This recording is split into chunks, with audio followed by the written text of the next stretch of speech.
kandi wasanga utaruzi ko yigeze gukina umupira w'amaguru. Ubwo ni wumva mvuga umupira w'amaguru wumve rugby, kubera ko n'ubundi rugby ubwayo nizwi nk'umupira w'amaguru w'abanyamerika, American football.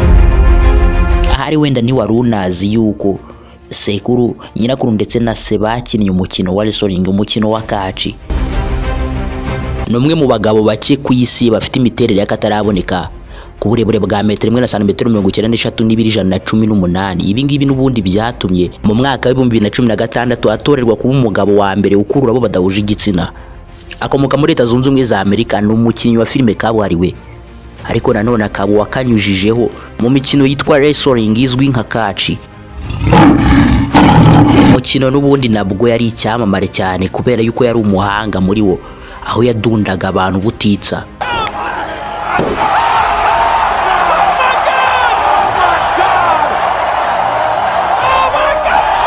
Yitwa Dwayne Johnson, amazina yiswe n'ababyeyi, ariko akabazwi nka The Rock, izina n'ubundi yakuye kuri se witwa Rocky Johnson. Ni umugabo w'ubwamamare buri ku kigero cye hejuru cyane, kubera yuko ufatiye urugero ku mbuga nkoranyambaga nka Instagram akurikiranwa n'abantu bagera kuri 395,000.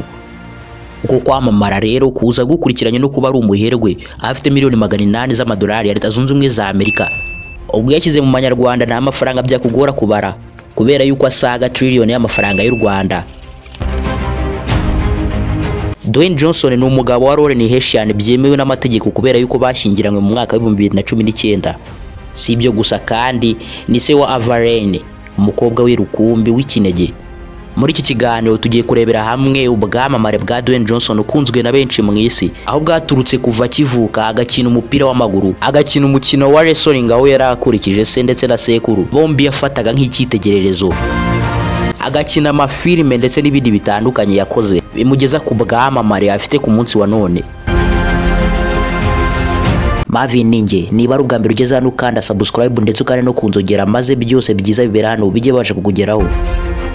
Murakaza neza kuri Marvin Daily Official. Welcome back everybody. Dwayne Johnson is joining us tonight. Yeah, we love you.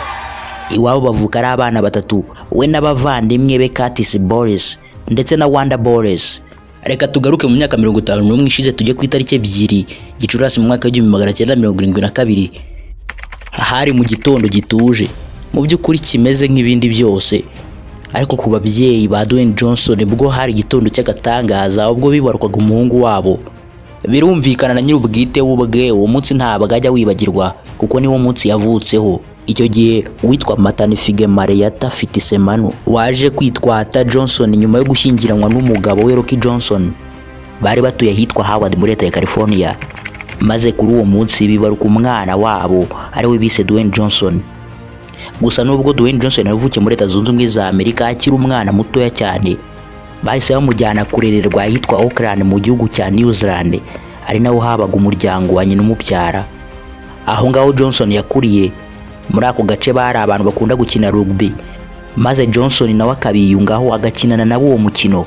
Yize amashuri abanza ahitwa Richmond Road Primary School n'ubundi muri icyo gihugu cya New Zealand mbere yuko asubira muri Leta Zunze Ubumwe za Amerika.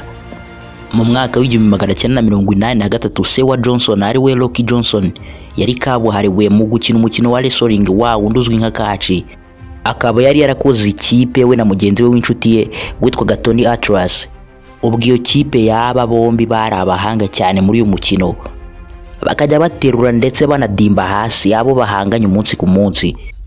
Ubwo muri uwo mwaka wa 1983 rero Rocky Johnson ndetse n'inshuti ye Tony Atlas bari bakabuhariwe mu gukina uyu mukino ndetse bari bamwe mu b'imbere ku isi hose. Wibuke Johnson yasubiye muri Leta Zunze Ubumwe za Amerika akiri mu mashuri abanza. Ayo mashuri yakomereje mu ishuri ryitwa Montclair Elementary School riherereye mu majyaruguru ya Carolina. Johnson mu kwiga amashuri yisumbuye yayize mu kigo cy'amashuri cyitiriwe uwahoze ari perezida wa Leta Zunze Ubumwe za Amerika William McKinley. Iryo shuri rikaba ryitwa President William McKinley High School. Icyo kigo cyonyine yizeho kubera yuko Johnson yahoraga yimuka mu mashuri ava hamwe ajya ahandi kubera yuko ayo mashuri yisumbuye yayize mu bigo byinshi bitandukanye, nk'icyitwa President William McKinley High School twari tumaze kugarukaho, Glencliff High School, Magavock High School, Freedom High School, kugeza arangije amashuri yisumbuye mu mwaka wa 1990. Gusa Johnson mu kwiga amashuri yisumbuye yahahuriyemo n'ibizazane bigiye bitandukanye, aho nk'igihe yigaga Freedom High School igihe yari afite imyaka igera kuri 17 yari umwana w'umunyarugomo ukunda guhora arwana. Ibyo ngibyo n'ubundi bigatuma ahora yirukanwa mu ishuri. Yafunzwe inshuro zigera kuri 2 azira kwiba, kurwana, gucururiza mu kigo bitemewe n'amategeko ndetse n'ibindi. Ubwo nibwo yatangiye kwandikwa mu binyamakuru, maze ku mutwe w'inkuru bakajya bandikaho ngo umwana muto mu myaka ya za 10 w'umunyabigwi wakoze amateka yo guhorana na polisi. Gusa nk'ibisanzwe kubera yuko mu bigo by'amashuri bigiye bitandukanye baba bashaka guteza imbere impano zitandukanye zirimo no gukina umupira w'amaguru, umugabo umwe bagize batya bamuha gutoza ikipe y'ikigo cya Freedom High School. Bishobora no kwitwa yuko uwo mugabo kwinjira mu kigo kwe kwabaye nk'umugisha kuri Johnson, kubera yuko icyo gihe nibwo ubuzima bwe bwahindutse, aho yamuhindura imitekerereze. Ubwo nibwo yiyemeje guhindura imitekerereze kuko n'ubundi yabonaga yuko nta nyungu irimo, ahubwo ari uguhora cengacengana na polisi umunsi ku munsi, maze yiyemeza gushyira hasi agapira akaba umukinnyi w'umupira w'amaguru. Mu by'ukuri Johnson yari kabuhariwe, yari umuhanga cyane kugeza no ku rwego rw'uko ubwo yarangizaga amashuri yisumbuye yahise ahabwa buruse yuzuye neza yo kwigira ubuntu muri kaminuza ya Miami kubera gukina umupira gusa. Nkuko n'ubundi yabikoraga neza akiga mu mashuri yisumbuye, igeze muri kaminuza ya Miami n'ubundi umupira arawutera, arabacenga karava. Icyo gihe akaba yarakiniraga ikipe yitwa Miami Hurricanes ubwo hari mu mwaka w'1991. Ubwo mu gukinira iyo kipe yo mu mujyi wa Miami baje no gutwara shampiyona yo mu cyiciro bakinagamo. Ubwo nibwo Johnson yahise yiyemeza yuko azaba umukinnyi w'umupira w'amaguru kabuhariwe ndetse akabikora nk'umwuga. Mu mwaka w'1995 Johnson yarangije kaminuza, ahakura impamyabumenyi ndetse ibindi biruseho nuko yari umwe mu bakinnyi b'abahanga bigaga muri iyo kaminuza, ndetse byongeyeho akaba n'umuhanga mu masomo.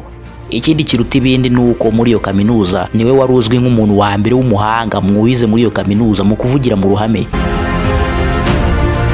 Amaze gusoza kaminuza, Johnson yahise yinjira mu ikipe y'umupira w'amaguru yitwa Calgary Stampeders yo mu gihugu cya Canada.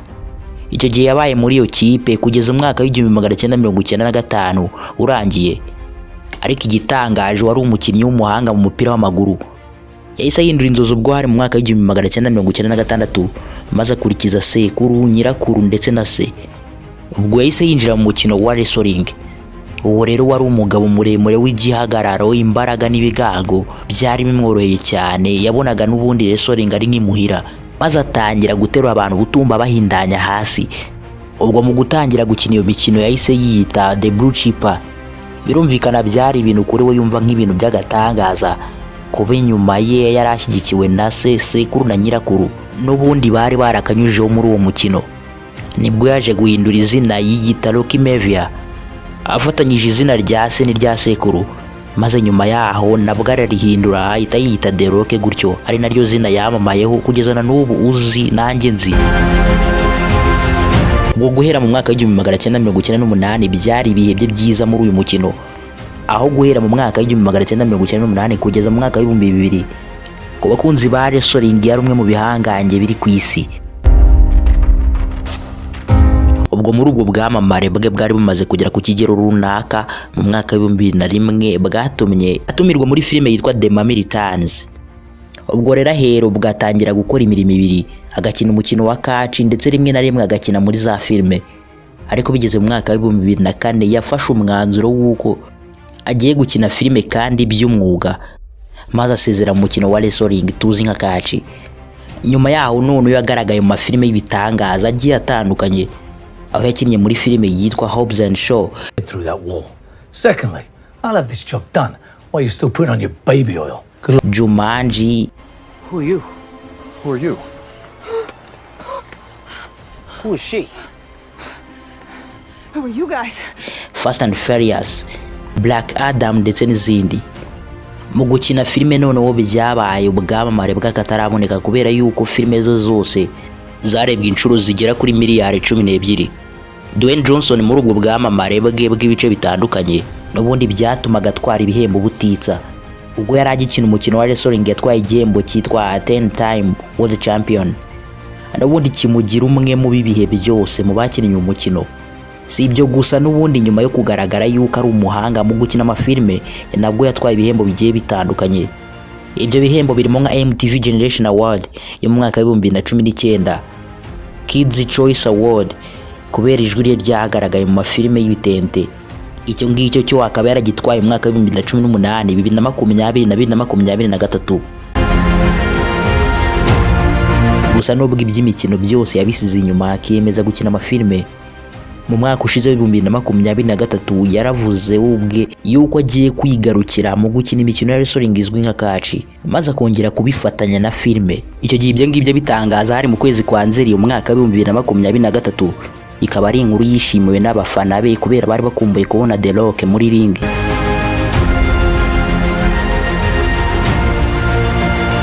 Audience. There's nothing like it. Nothing like a live. There's nothing like it. So my music hit, If You Smell, and I went out there and They had no idea. No. They had no idea. And you guys know how hard it is to keep a secret. Right?